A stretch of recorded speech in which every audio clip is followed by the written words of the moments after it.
This station is testing equipment that can quickly warn you in the event of an emergency.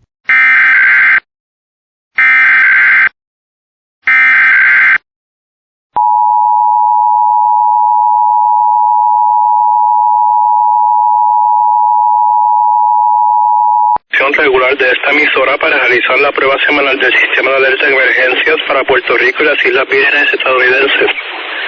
Durante situaciones de emergencias, esta alarma será activada. La prueba se realiza los miércoles entre las 11 y 12 del mediodía si las condiciones del tiempo lo permiten. De no ser así, se llevará a cabo el próximo miércoles.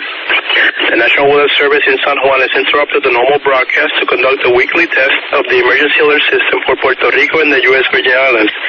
During emergencies, this alarm will be activated. This test is conducted every Wednesday between 11 and 12 noon. If weather conditions are unfavorable, the test will be done on the following Wednesday. Now we return to our regular programming. Ahora regresamos a nuestra programación regular.